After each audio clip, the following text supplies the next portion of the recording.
Time for our rising crisis update. We'll begin with the number of coronavirus cases here in the United States and around the world. We'll begin here in the United States. We have approximately 1.6 million cases, with an increase of 110,000 since Thursday. Of course, that large bump being over the weekend and tracking. And the number of deaths, approximately 98,191, with an increase of 4,783 since Thursday, quickly, sadly, approaching the approximate 100,000 figure, all while around the world, 5.4 million cases, with an increase of 500,000 since Thursday, and 346,000 deaths, with an increase of 18,000.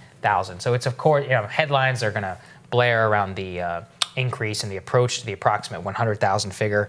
As always, we have no idea, the veracity of these numbers, testing, and so much of this both here and around the world. But broadly, you see some signs of progress in certain respects. You see here in D.C., I think we just had our 13th day of straight decline, and the CDC's guideline for phase 1 reopenings is 14 days of straight decline. So even in urban centers like here and possibly New York and across the state, we're seeing some signs that I think all 50 states, we saw that article last week, are beginning some process of not reopening, but beginning to begin that process. Right. So we are, possibly in that. I mean, it's very patchwork, right? It very much depends on where you are, because in the places that were hardest hit, actually the numbers are declining. In some of the places that were not initially hard hit, there's a great, series of maps that showed a lot of rural areas starting to see spikes. And around the world, Brazil has now surpassed Russia with the largest number of cases, huge amount of deaths,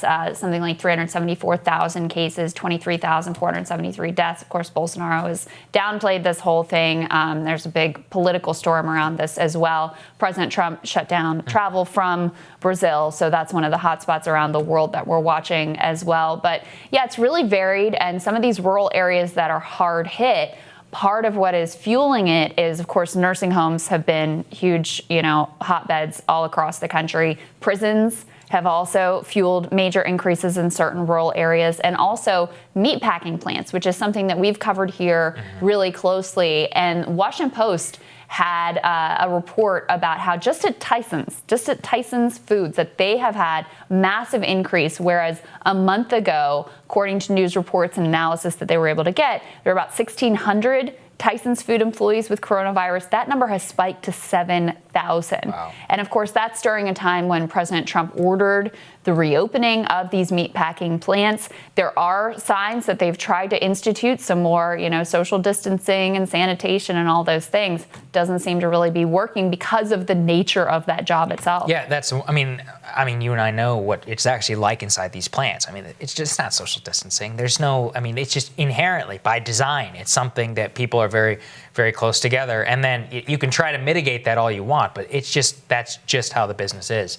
And that's, it's terrible, because you see the outbreak and you don't even necessarily see even attempts to mitigate that in terms of personal, protective equipment and all of that. That was something. And very little transparency, by the way. Washington Post really had to dig to try to come up with these numbers, which are an estimate. We shouldn't think that it's just 7,000. It's probably an undercount if that's what's publicly available. No transparency around what the real status for workers is and the infection rate. That's what my real beef is with all of this is that sure, they get corporate liability, they get that, but there needs to be the exchange of, okay, then you have to release your data on the number of cases. Like, Americans need to know if their meat supply is protected or not. Like, you're not going to buy something at the grocery store if you think that it's being handled in an unsanitary condition, and nobody would. Yeah. And so that's just another way in which a lot of businesses being able to get away with stuff like this, and they're not being held accountable in the way that they should. Yeah, and these workers just basically being sacrificed. On a less serious note. Yes, on a less serious, but still, I guess, kind of gross note, I don't really know.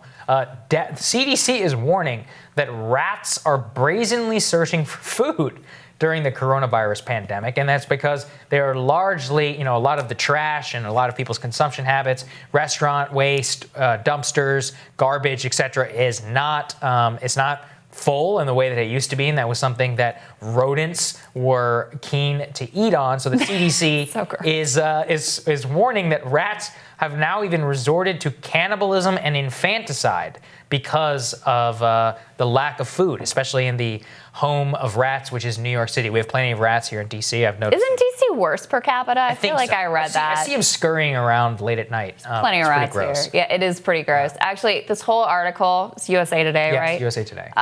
Was one of those like train wreck type things. You don't want to keep reading it, no, but you keep reading it anyway. Yeah. Watch out for rats. Did you see that rat article? Discussion of like epic rat battles that leave their limbs strewn across the sidewalk. And anyway, things are getting. I'm reminded of a rats. Rat King. So steer clear. Right. Thank you all for watching. Please subscribe to see our continuing coronavirus coverage, along with liking and sharing this video. Have a great day. See you guys.